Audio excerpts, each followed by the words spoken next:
नमस्कार, जय हिंद। आ जाइए, देखिए रिजल्ट अब आपका बहुत कम समय में आने वाला है, बहुत ही कम समय आपका लगने वाला है। और अभी तक कुछ लोग तो ऐसे हैं जो एकदम मतलब ढीठ हो गए हैं कि रिजल्ट आएगा तभी मैं तैयारी करूंगा। बहुत सारे लोगों ने तैयारी शुरू भी कर दिया है और देखिए रिजल्ट उन्हीं का होगा जो तैयारी में लग चुके हैं, है ना। अभी आप निर्धारित नहीं कर सकते हैं कि हमारा होगा कि नहीं होगा, बट आप तैयारी करके अपने आप को मजबूत कर सकते हो। तो जिन्होंने अभी भी नहीं शुरू किया है वो अभी भी सुधर जाएं और शुरू कर दें, आपका ही फायदा होने वाला है। क्या कुछ पढ़ना है? अगर आपको अपने जहां कोचिंग कर रहे थे वहां आपने देख लिया प्रारंभिक परीक्षा में बिल्कुल ठस हो गया, अभी भी आपके पास वक्त है, कुछ चीजों को सीखिए और इनको जरूर पढ़िए। अगर मेंस पास करना है, मेरिट लिस्ट में आप चाहते हैं कि आपका नाम आए, देखिए बिहार पुलिस जैसा नहीं है, ये बिहार दरोगा है। यहाँ फिजिकल पर नंबर नहीं मिलने वाला है, जो भी नंबर मिलेगा वो इसी एग्जाम पर मिलेगा। इस एग्जाम में आपको क्या कुछ पढ़ना है और किस पर विशेष फोकस करना है समझिएगा, नहीं तो रह जाइएगा पीछे। जो भी 4-5 पॉइंट है उन पर मैं बात करने वाला हूं। सबसे पहले कि भैया आप जान लीजिए, पूछ रहे होंगे कि पढ़ें क्या क्या पढ़ें, है ना। कुछ लोगों ने पहली बार ये एग्जाम दिया है, कभी मतलब प्रारंभिक परीक्षा पास नहीं किया है, तो उनके लिए ये थोड़ा सा ज्यादा हेल्पफुल होगा।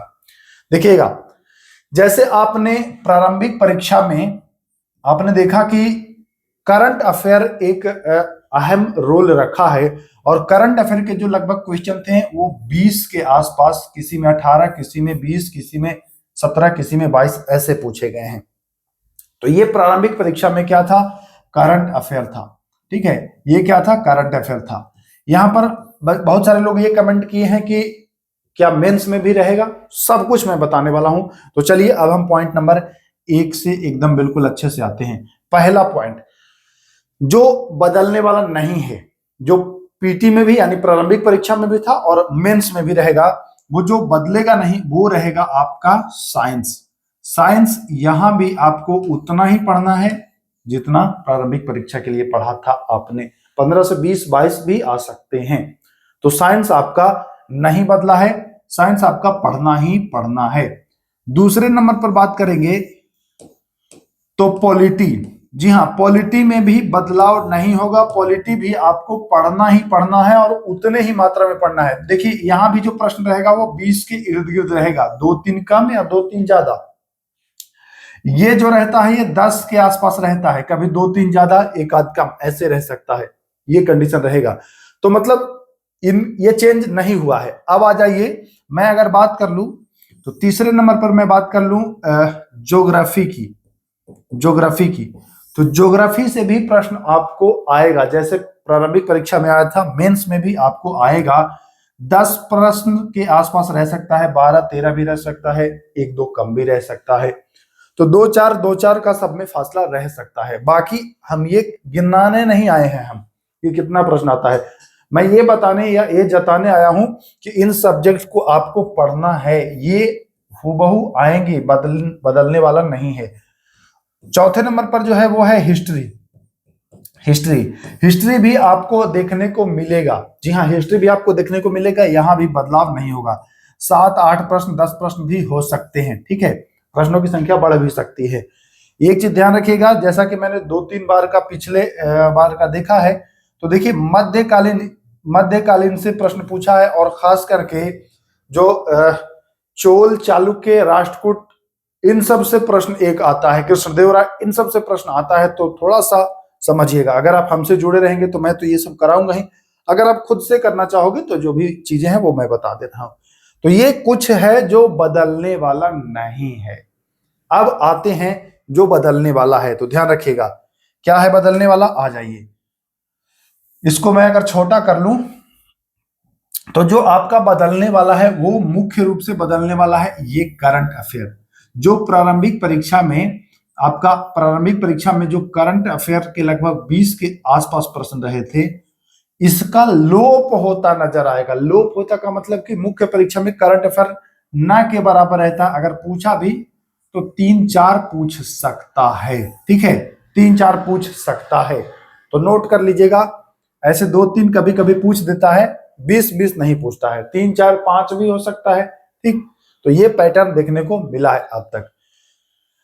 इसके बदले पूछा क्या जाता है, तो इसके बदले जो पूछा जाता है वो आपका मैथ्स रहेगा और रीजनिंग आपका रहेगा।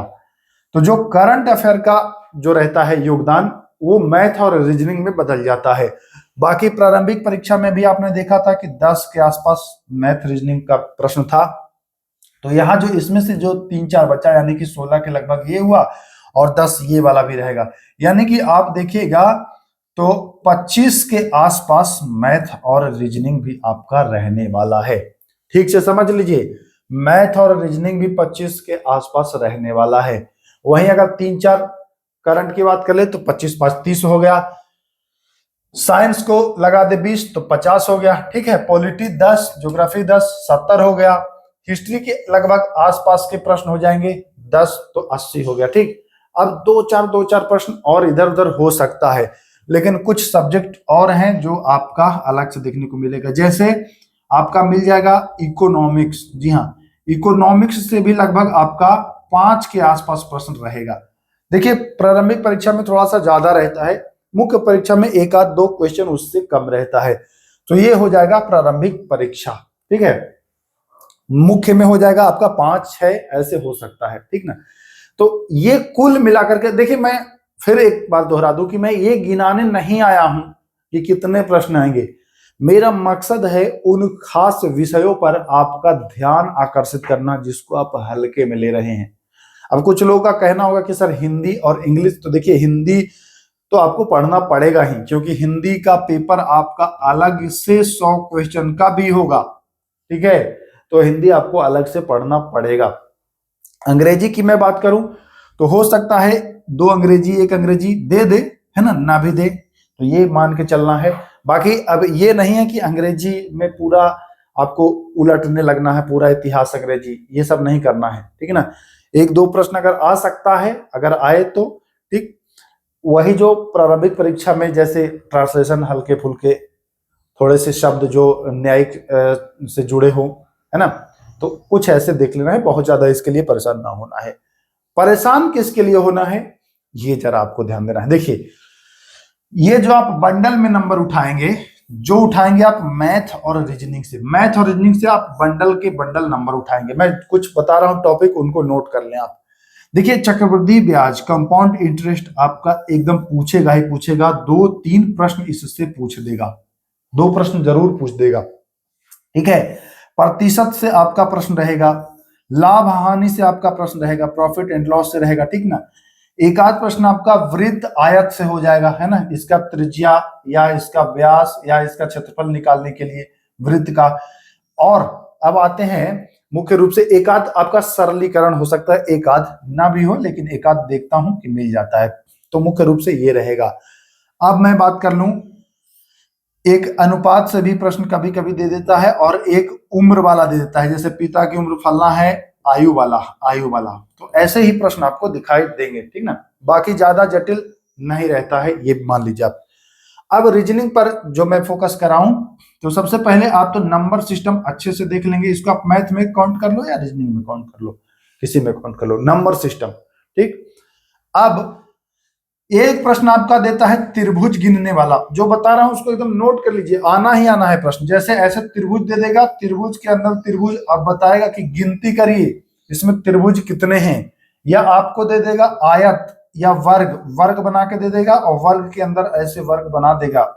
अब कहेगा इसमें कितने वर्ग और कितने आयत हैं। ठीक है, फिर आपको कागज मोड़ने के लिए दे देगा कि कागज को ऐसे ऐसे ऐसे ऐसे मोड़ा गया है, और फिर 3 बार ऐसे ऐसे ऐसे ऐसे मोड़ा गया है, ऐसे ऐसे। तो आखिरी में जब कागज को खोलेंगे, मोड़ के काटने के बाद ये कोना काटेगा तो कैसा बनेगा। तो इन तरीके के प्रश्नों का अभ्यास करना है।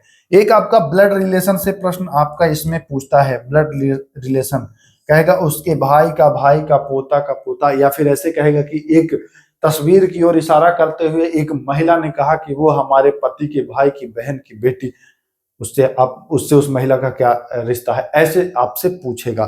तो जो भी पॉइंट बताया जा रहा है मेरे भाई मेरे मित्र, देखिए मैं इतनी गहराई से क्यों बताता हूं आपको पता है, मैंने बहुत सारे मतलब एक दो बार नहीं, कम से कम 4-5 बार यहां तक दरोगा में गया हूं और 4-5 बार इन सब चीजों को फेस किया हूं, तब मैं आपको ये सारी चीजें बताता हूं और सटीक कराता हूं। ऐसे नहीं कि उठाए और चलाए, ये नहीं करता हूं मैं। तो मैथ और रीजनिंग का आपका लगभग कंप्लीट हो गया है, ठीक है। बाकी अब आते हैं करंट साइंस पर। करंट अफेयर तो नील है, लेकिन तब भी आपको थोड़े हल्के बहुत पढ़ना है। क्यों? क्योंकि आपने प्रारंभिक परीक्षा तक तो सब कंप्लीट कर ही लिया है, प्रारंभिक परीक्षा तक सब कंप्लीट कर ही लिया था करंट अफेयर, तो उसको बस रिवीजन हल्के हल्के करते रहोगे तो आपका यहां से छूटने वाला नहीं है, कर लोगे। और बाकी अगर कितना भी पढ़ लोगे, छूटना रहेगा तो छूट ही जाएगा, 2-3 ही पूछेगा, पूछ देगा उठ पटांग छूट जाएगा। इसीलिए जो मेंटेन करिए उसको, जो प्रारंभिक परीक्षा में आपने उसको फॉलो किया था उसको मेंटेन करिए। साइंस के लिए एनसीईआरटी से बेहतर कुछ भी नहीं है, एनसीईआरटी से बेहतर कुछ भी नहीं है। मैं एक चीज फिर बता दूं, जिस तरीके से मैंने प्रारंभिक परीक्षा के लिए प्योर एनसीईआरटी, खांटी एनसीईआरटी आपको उपलब्ध कराया था, ठीक उसी प्रकार से फिर मैं मुख्य परीक्षा के लिए एनसीईआरटी आपका उपलब्ध करा दिया हूं।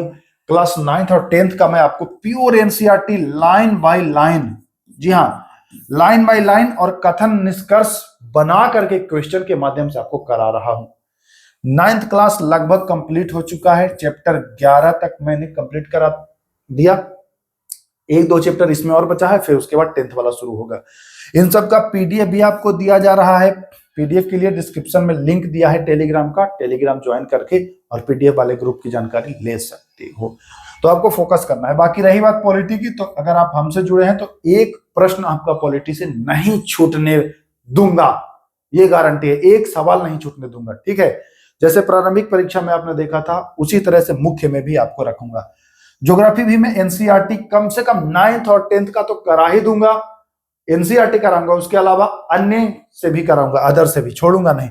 हिस्ट्री भी मैं पूरा आपको कराऊंगा। और हाँ, इकोनॉमिक्स भी, बच्चे बहुत कमेंट किए हैं कि भैया इकोनॉमिक्स कम से कम 9वां और 10वां करा दीजिए एनसीईआरटी, तो इकोनॉमिक्स भी 9वां और 10वां एनसीईआरटी का क्वेश्चन निकाल के आपको दे दूंगा। तो इतना सब कुछ दे दूंगा।